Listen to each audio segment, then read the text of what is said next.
prepping the site now for a little bunkie, little shed in our backyard.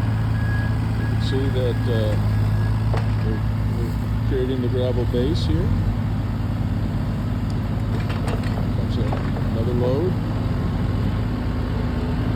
And I'll try not to get run over here.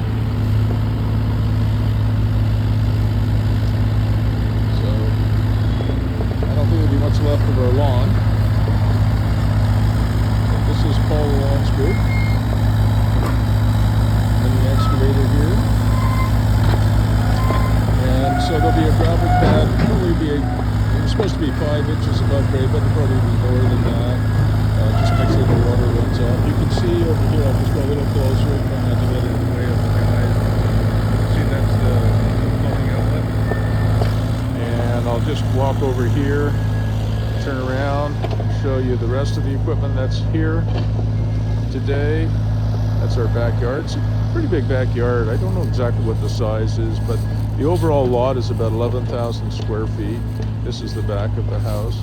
And here is the trench for the electrical.